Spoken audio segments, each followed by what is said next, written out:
welcome to this month's Team Brief podcast. Today I'm in the post room at Preston and I'll explain exactly why I'm here shortly. First of all, I just wanted to give you an update on our finances and the Monitor investigation. Last March we predicted a £47 million deficit by the end of this month, which resulted in Monitor, our regulator, opening an investigation into our financial governance. Since then, we've worked closely with Monitor on what will probably be a 3-year journey to balance our books, and staff throughout the whole organisation have made great progress in reducing costs and improving how we work to generate efficiencies. We had been aiming to deliver a productivity and efficiency target of £22 million, but with everyone's effort, we're now on track to achieve £25 million of savings. That means that we've been able to reduce the predicted deficit to £29 million, which is very good progress in the current climate.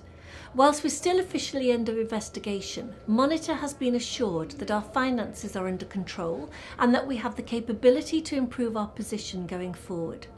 We have nearly completed year 1 of a 3-year journey. Our future depends on continuing to deliver savings every year because the money we receive no longer covers the cost of running our hospitals. So the productivity and efficiency target is how we make up that gap and balance the books.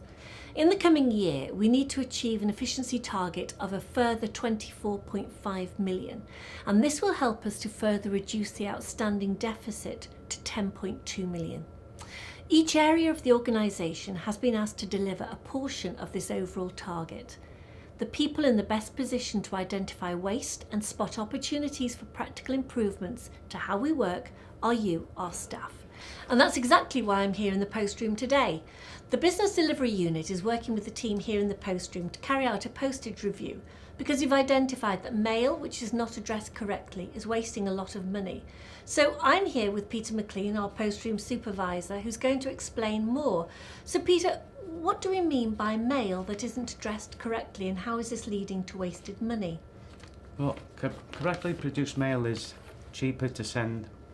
By correctly produced mail, I mean mail that is correctly seated in the envelope, right, with no movement and nothing else showing in the windows. Okay. So by using this, our provider will send those letters first, as if they were first class, but a lot cheaper and more efficiently. Excellent, that's really important actually. You know, what else can we do to make sure that we are working as efficiently as possible? Wherever possible, we should use second class mail rather than first class. As I say, the quality of the mail is right, then our provider will send it as though it is first class, and it will cost a lot less money to send, so long as there's nothing showing in the window and everything's perfect within the envelope. And what about making sure we've got all of the correct details? Well, we should make sure that all the staff, admin staff, secretaries, etc., make sure that wherever possible, them details of the patient are always correct. Right, absolutely, and it's really, really important. It's something that we all have to have control over. We all need to make sure we're doing it properly. And it's not just about finance. Wrongly addressed mail impacts on the quality of care for our patients because letters that don't reach our patients in time can lead to missed appointments.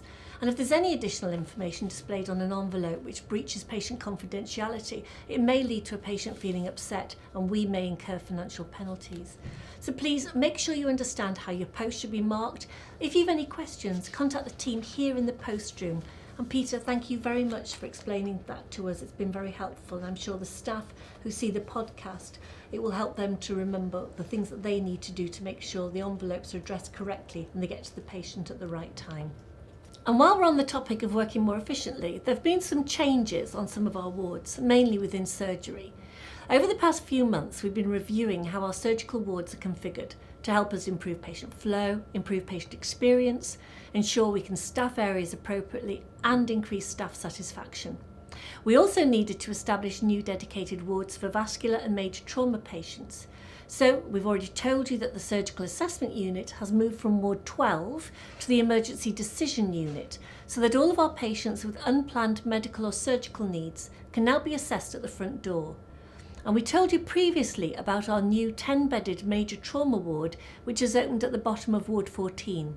This dedicated ward is an important aspect of the service that we provide as the regional major trauma centre. The ward will look after any new major trauma patient. It's already up and running. And we're about to open a new 26-bed vascular ward on Ward 15. This is a requirement of our designation as a regional major vascular centre, and it will help us to provide the specialist care and treatment that patients with vascular conditions require. The phased transfer of major vascular services from Wrightington, Wigan and Leigh, Morecambe Bay and Blackpool will be completed at the end of this month, so the designated ward is also necessary to help us to accommodate these additional patients. These significant developments and improvements have given us the opportunity to review capacity, demand and workforce requirements of our surgical services. Several moves will take place in the coming weeks so that we can better cohort patients with similar needs in one place, ensuring each specialty has the right number of beds and making sure we have the right number of staff with the right skills in each area. Our skill mix review has helped us distribute staff with different skills and experiences across our services so there are fewer gaps and every team should be better resourced and have more support. Creating dedicated wards where staff can build experience and expertise will also help us recruit and retain people, which has proven to be a challenge in the past and something that we've got lots of extra plans in place to tackle. There's more information about this on the intranet, including a divisional structure chart which shows the matrons and the managers for the specialties. Clearly, any change to workplace and practice can be unsettling, and these developments have taken longer to implement than planned, as the hospitals have been very busy and that's affected our ability to move services and staff. However, it's important that we make these changes which will really improve how we work in the future and enable us to provide the best care we can for our patients. We'll be monitoring the changes over the coming weeks and months to make sure we got everything right and can revisit anything that's not working quite as well as we would wish. If you have any queries about what these services mean for you or your service, please do ask your manager or a member of the divisional leadership team.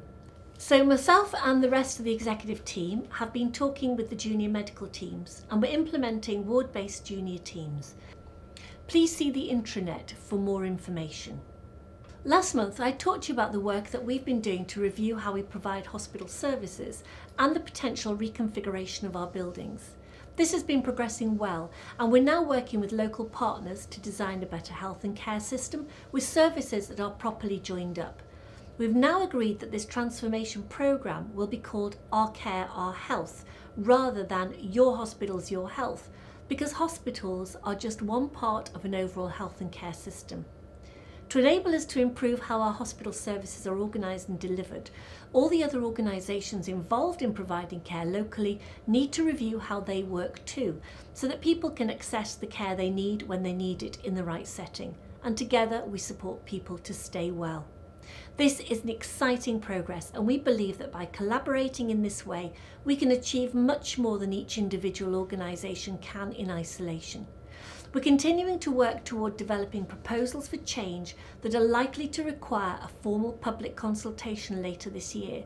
You will be informed and involved every step of the way, so please look out for updates in Team Brief.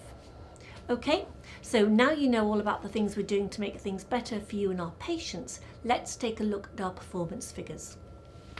In February, we just missed our harm-free care target. However, we are below our year-to-date target for C. diff, which is good, but unfortunately have missed our 4-hour standard for the emergency department. These things are subject to validation. We also missed our 18-week incomplete pathway target, and we only achieved 6 out of the 9 cancer standards in January, which is obviously disappointing, but also reflective of how busy our hospitals are. I am pleased to say, however, we achieved above our patient experience target for inpatients, day case and ED attenders, which is a fantastic result, especially considering how busy we have been. So thank you all so much.